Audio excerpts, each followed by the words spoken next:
The sun's warmth soaked into Damian's skin as he lined up the shot. It had rained yesterday, but everything had dried over just a few hours, including the picnic table where Damian sat.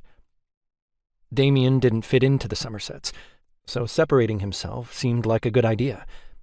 He might as well practice his marksmanship while he was at it.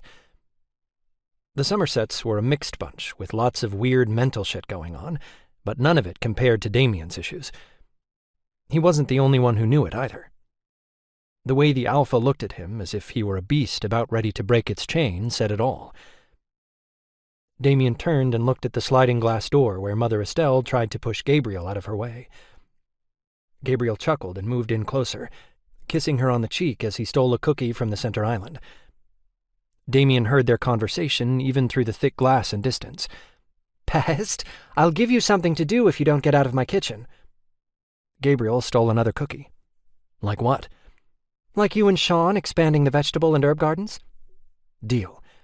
"It's supposed to be a punishment." "Might want to pick someone else to help me besides Sean, then."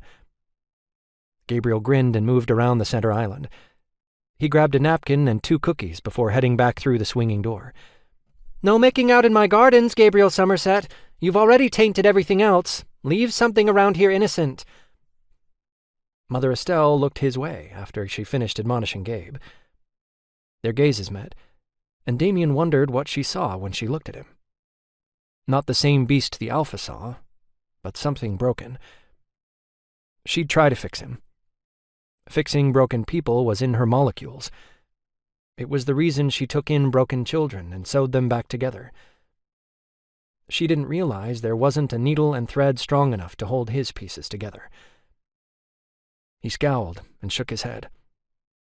He wanted to go in there and give her a demonstration by walking through the door with the rifle. He could raise it and shoot everyone in the house before any of them could react. There were only 2 reasons why he didn't. One was because the violence was unnecessary. They hadn't done anything to warrant it. Even if someone paid him, he still wouldn't hurt any of the Somersets. The second reason had left for his accounting job that morning. He turned back to his gun and the task of sighting in his scope. His rifle was a familiar friend, one that had stuck by him through torture and violence, and through a tyrant like Nicolono Stavros. He evened out his breath until his chest barely moved and loosened his muscles in the rest of his body except for his arms. The butt end of the gun sat against his shoulder. The familiarity allowed him to empty his mind. He smiled and eyed the log through his scope. He could picture countless faces in the brown, scaly bark. Most of the faces that he had seen through the scope were dead. He had a nice sum in his bank account to prove it. The log disappeared. Instead, a sea of peach-colored skin took its place. Damian lifted away to see Owen. Owen leaned against the table until his hand covered the end of the scope.